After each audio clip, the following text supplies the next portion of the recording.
Hey all, Kid here. I just picked up my Beretta CX4 Storm and I want to do a little review. So I'm out here in the garage today. Give me a little more room. Not that I much need it for this little carbine. So I had some bad experience with the T&W. You can see some of my other videos. So sent that guy back and then went for something that I knew would be that's been proven, tested, and seems to be very reliable. So here it is. Now I did add the Bushnell red dot and shot it today. I'll show some video. So quickly, I don't know that I'm going to show you much more than anybody else has on their videos, so I won't go crazy with the takedown. I did shoot it today and cleaned it today, so it was very easy to depress this. You pull out the pin, the entire top half comes off, and there's a very large bolt. I was very impressed with the innards of the gun. It looked like the bolt aligns with the barrel. Very snug. I don't think I would see so many failure feed issues. Not that there are any with them, but I think the design is so good that it would limit that. I don't know if anybody's seen extract issues or anything like that. I shot, I think, 100 rounds today. Not a single hiccup, not a single failure. I was shooting with this red dot that I didn't even dial in. New gun, new red dot. Didn't adjust anything and was hitting at 50 and then also at 100 yards. So I'm really happy with how it functioned today. So a couple key features that I liked. I did like that there is this rubber chin rest. There are flip up sights, iron sights, and if you get the low mounted Bushnell, you can co-witness. So that was kind of the key of not getting the elevated, so it can sit right here and I can co-witness.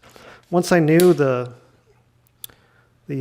Bushnell was pretty spot on out of the box, I just flipped down the sights and was just using the red dot. And like I said, I was even hitting 100 yards and I didn't make a single adjustment.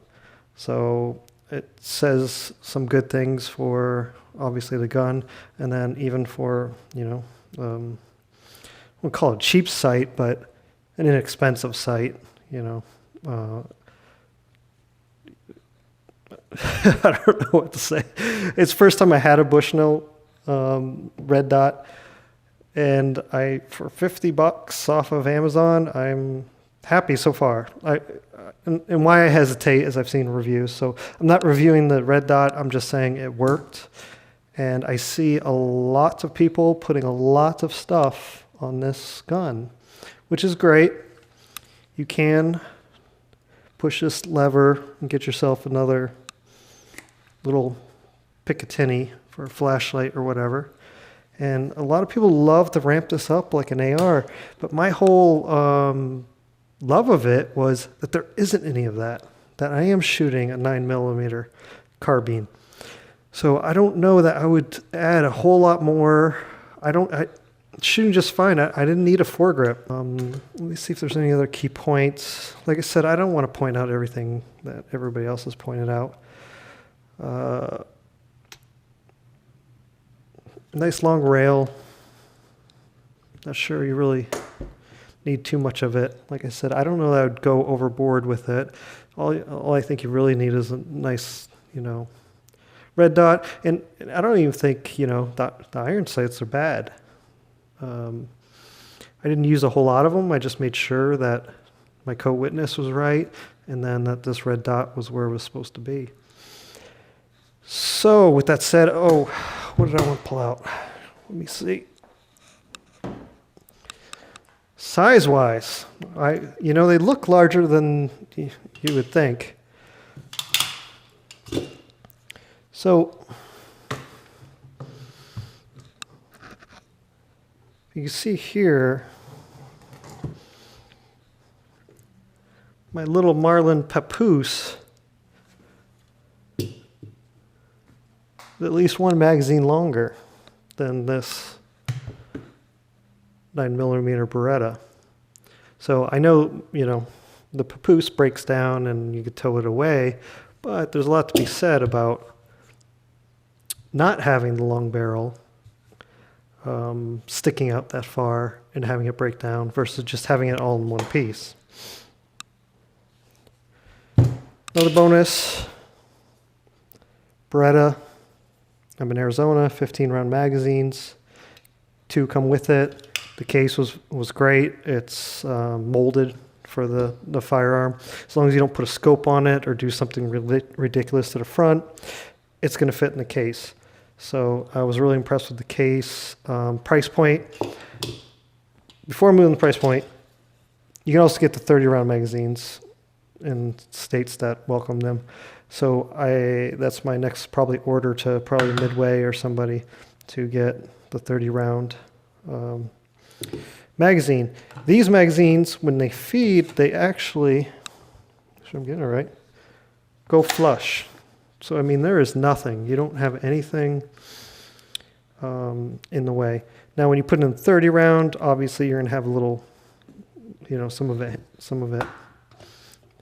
overlap. But the way it sits here, flush, you have 15 rounds.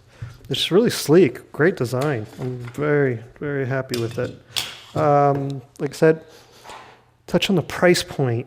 I see them for $800 a lot, and a lot of people that I watched did a little YouTube studying, and I keep hearing the $800 figure. I found mine for $650.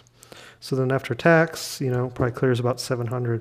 So I thought that was awesome, and I'm very happy to have it in the collection. Some people say the design is futuristic, Star Wars, Star Trek, whatever you want to call it. Once I held it and my buddy held it and we both shot it, very ergonomic. It just feels right. It's just a good feeling carbine. This, you may say, is, you know, and even I thought that was a little unique or weird. Why, you know? But, you know, when you'd see the M16s and they have the handle on the top, you literally, it's not that uncomfortable to walk around and carry it by the bottom.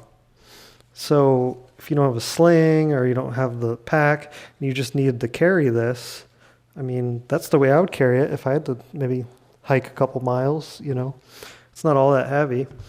So I will try to keep the video short, like it a lot, show some videos, and this definitely will not be the last video I do on it, because I think this Beretta 9mm carbine is pretty slick.